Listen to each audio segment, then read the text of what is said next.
Good morning, Shri Swami Samarth.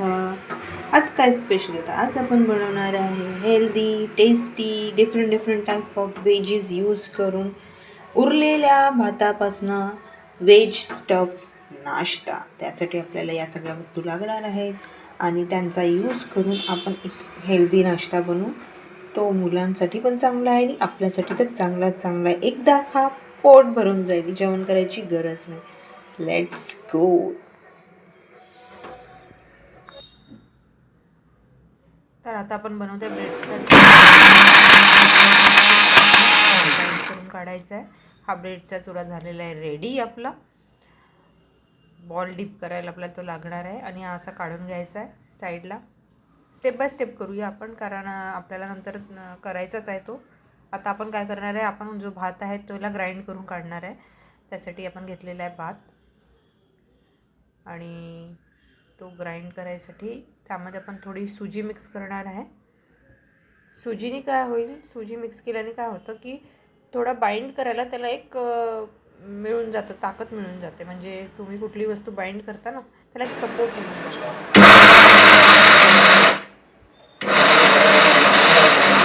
झालं की त्याला एका प्लेटमध्ये काढून घ्यायचा आहे. तो असा चिकटसार होऊन जाईल.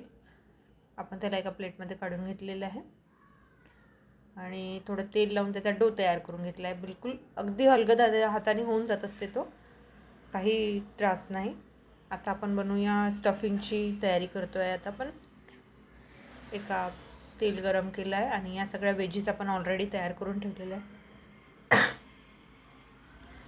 त्यामध्ये आपण घालणार आहे गाजर, कांदा, मिरची असं कापून घ्यायचं आहे. शिमला मिर्च, सांबार, वटाणे, थोडी पत्ताकोबी यांना थोडं तेलामध्ये थोडं शॅलो फ्राय करून घ्यायचं आहे. थोडं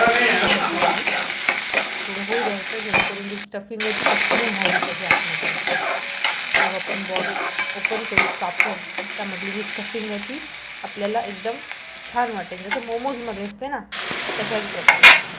तर हे झालं आहे थोडं शॅलो फ्राय. त्याच्यामध्ये सगळ्या वेजीस आपण ट्रान्सफर करून घ्यायला अशा परतून घ्यायच्या, थोड्या होऊ द्यायच्या वाफेवरती थोड्या वेळ. मग मीठ आणि हळद घालून घ्यायची त्याच्यामध्ये. आणि हिरवी मिरची तर ऑलरेडी घातलेली आहे आपण त्याच्यामध्ये, म्हणून काही प्रॉब्लेम नाही. आता आपण थोडे राईस बॉल तयार करून घेऊया.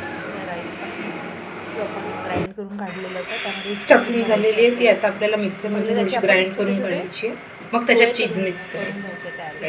मग ही स्टफिंग त्याच्यामध्ये भरून घ्यायची. आता हे पहिले आपण ग्राइंड करून काढू. म्हणजे आपण वटाणे होते की स्मॅश करायचं आहे, ते ऑलरेडी बॉईल होते त्यामुळे लवकर स्मॅश होऊन जाते. असं ग्राइंड केल्यामुळे सगळं मिश्रण असं दिसेल, म्हणजे एकजीव झालेलं आहे पूर्ण. स्टफिंग बाहेर निघणार नाही आणि कुठलंही क्रॅक पडणार नाही आपल्या गोळ्यांना.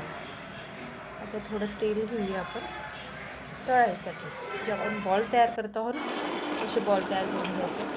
त्यांना थोडंसं कटोरीसारखं हातामध्ये करून घ्यायचं, त्याच्यामध्ये स्टफिंग भरायची आपल्याला. असे बॉल तयार झाले, थोडं हाताला ऑइल लावायचं, त्याच्याने चिकटणार नाही आपल्या हाताला. असा एक होल करून घ्यायचा आणि हे आपण तळले असे तळायचे. अगदी गुलाबजामुनसारखे दिसतात, खूप सुंदर दिसतात. वाटतं की जसं ते गुलाबजामुन आहे. शॅलो फ्राय करून घ्यायचे. आपण दुसरा करून बघूया. किती छान दिसतात ना, खूप सुंदर. आणि क्रंच पण पहा किती सुंदर आले आहे त्या ब्रेड क्रम्समुळे. म्हणजे ब्रेड क्रम्स ठेवलेले ना, त्याच्यात ते त्याला डीप करतो आहे बघा. अशी कटोरी करून घ्यायची, त्याच्यामध्ये मग ते स्टफिंग भरायचं आहे आपल्याला, जे आपण ग्राइंड करून काढलेलं आहे वटाण्याचं स्टफिंग. वटाण्याऐवजी आपण याच्यामध्ये ना बॉईल केलेलं आलूचं, म्हणजे आलूचं भरीत ज्याला म्हणतो, ते पण आपण स्टफ करू शकतो. आपल्यावरती आहे आपल्याला कशा पद्धतीने खायचं आहे. याच्यात मी थोडं चीज पण टाकते, एक बाउन्स यायला, त्याला काहीतरी ट्विस्ट म्हणून. तर हे लिक्विड चीज आहे, तुम्ही असं चीज पण वापरू शकता. क्यूब चीज वगैरे येतं त्याच्यामध्ये. असा मग त्याला मी पॅक करून घेतला आहे छान. आता आपण त्याला ब्रेड क्रम्समध्ये डीप करू. हे जे आपण काढलेले ब्रेड आहे याचे क्रम्स आहेत, जो चुरा काढलेला होता आपण काठांचा, त्याच्यामध्ये आपण डीप करते आहे त्याला. आणि आता त्याला फ्राय करून घेऊ. छान चारीकडून लपेटून घ्यायचं मस्त आणि कमी आचेवरती करायचं हे सगळं नाहीतर ते सगळं जळून जाईल. ते बघा अशा पद्धतीने छान आवाज येतो आहे ना मस्त. हे आपले बॉल्स रेडी झालेले आहेत. आता यांना कट करून घेतल्या. बघा किती छान चीज बाहेर आलेलं आहे. असं कट करून घेतलं किती सुंदर दिसतं. चीज ऑलरेडी मेल्ट होतं पण ते मेल्ट आणखी झालं की गरम गरम याच्यात ना ते एक लिक्विडिफाय खूप सुंदर दिसतं. एक नंबर खायला टेस्टी. बापरे. रेसिपी आवडली असेल तर नक्की लाईक शेअर सबस्क्राईब करा. फॉलो करायला विसरू नका. कमेंट करायला तर बिलकुल विसरू नका. भेटूया नेक्स्ट व्हिडिओमध्ये. बाय.